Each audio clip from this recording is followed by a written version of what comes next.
गिनती बाब नंबर 23। बलआम की पहली बरकत। बलआम ने कहा, यहाँ मेरे लिए 7 कुर्बान गाहें बनाएं, साथ साथ मेरे लिए 7 बैल और 7 मेंढे तैयार कर रखें। बलक ने ऐसा ही किया और दोनों ने मिलकर हर कुर्बान गाह पर एक बैल और एक मेंढा चढ़ाया।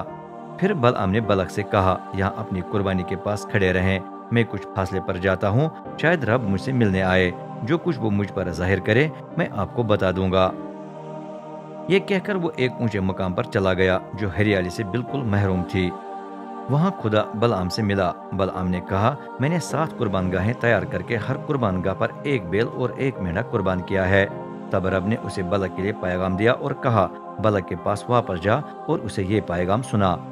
बलआम बलक के पास वापस आया जो अब तक मोआबी सरदारों के साथ अपनी कुर्बानी के पास खड़ा था। बलआम बोल उठा, बलक मुझे आराम से यहाँ लाया है। मोआबी बादशाह ने मुझे मशरिकी पहाड़ों से बुलाकर कहा, आओ याकूब पर मेरे लिए लानत भेजो, आओ इसराइल को बद्दुआ दो। मैं किस तरह उन पर लानत भेजूं जिन पर खुदा ने लानत नहीं भेजी? मैं किस तरह उन्हें बद्दुआ दूं जिन्हें रब ने बद्दुआ नहीं दी? मैं उन्हें चट्टानों की चोटी से देखता हूँ, पहाड़ियों से उनका मुशाहिदा करता हूँ। वाकई ये एक ऐसी कौम है जो दूसरों से अलग रहती है। ये अपने आप को दूसरी कौमों से मुमताज समझती है। कौन याकूब की औलाद को गिन सकता है जो गर्द की मानद बेशुमार है? कौन इसराइलियों का चौथा हिस्सा भी गिन सकता है? खुदा करे कि मैं रास्तबाजों की मौत मरूं, कि मेरा अंजाम उनके अंजाम जैसा अच्छा हो। बलक ने बलआम से कहा, आपने मेरे साथ क्या किया है? मैं आपको अपने दुश्मनों पर लानत भेजने के लिए लाया हूँ और आपने उन्हें अच्छी खासी बरकत दी है। बलआम ने जवाब दिया, क्या लाजिम नहीं कि मैं वही कुछ बोलूं जो रब ने बताने को कहा है? बलआम की दूसरी बरकत।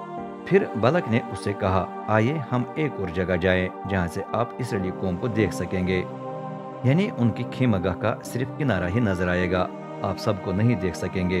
वहीं से उन पर मेरे लिए लानत भेजें। ये कहकर वो उसके साथ पिसगा की चोटी पर चढ़कर पहरेदारों के मैदान तक पहुंच गया। वहां भी उसने 7 कुर्बान गाहें बनाकर हर एक पर एक बैल और एक मेंढा कुर्बान किया। बलआम ने बलक से कहा, यहाँ अपनी कुर्बान गाह के पास खड़े रहें, मैं कुछ फासले पर जाकर रब से मिलूंगा। रब बलआम से मिला। उसने उसे बलक के लिए पैगाम दिया और कहा, बलक के पास वापस जा और उसे ये पैगाम सुना दे। वो वापस चला गया। बलक अब तक अपने सरदारों के साथ अपनी कुर्बानी के पास खड़ा था। उसने उससे पूछा, रब ने क्या कहा? बलआम ने कहा, ए बलक उठो और सुनो, ए सफूर के बेटे मेरी बात पर गौर करो। खुदा आदमी नहीं जो झूठ बोलता है, वो इंसान नहीं जो कोई फैसला करके बाद में पछताए। क्या वो कभी अपनी बात पर अमल नहीं करता? क्या वो कभी अपनी बात पूरी नहीं करता? मुझे बरकत देने को कहा गया है, उसने बरकत दी है और मैं ये बरकत रोक नहीं सकता। याकूब के घराने में खराबी नजर नहीं आती, इसराइल में दुख दुखाई नहीं देता। रब उसका खुदा उसके साथ है और कौम बादशाह की खुशी में नारे लगाती है। खुदा उन्हें मिस्र से निकाल आया और उन्हें जंगली बैल की ताकत हासिल है। याकूब के घराने के खिलाफ जादूगरी नाकाम है, इसराइल के खिलाफ गेबदानी बेफायदा है। अब याकूब के घराने से कहा जाएगा, खुदा ने कैसा काम किया है। इसराइली कौम शेरनी की तरह उठती और शेर बबर की तरह खड़ी हो जाती है। जब तक वो अपना शिकार न खा ले वो आराम नहीं करता, जब तक वो मारे हुए लोगों का खून न पी ले वो नहीं लेटता। ये सुनकर बलक ने कहा, अगर आप उन पर लानत भेजने से इनकार करें, कम अज कम उन्हें बरकत तो न दें। बलआम ने जवाब दिया, क्या मैंने आपको नहीं बताया था कि जो कुछ भी रब कहेगा मैं वही करूंगा। बलआम की तीसरी बरकत। तब बलक ने बलआम से कहा, आइए मैं आपको एक और जगह ले जाऊं, शायद खुदा राजी हो जाए कि आप मेरे लिए वहां से उन पर लानत भेजें। वो उसके साथ फगूर पहाड़ पर चढ़ गया।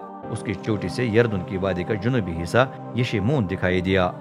बलआम ने उससे कहा, मेरे लिए यहाँ 7 कुर्बान गाहें बनाकर 7 बैल और 7 मेंढे तैयार कर रखें। बलक ने ऐसा ही किया। उसने हर एक कुर्बान गाह पर एक बैल और एक मेंढा कुर्बान किया।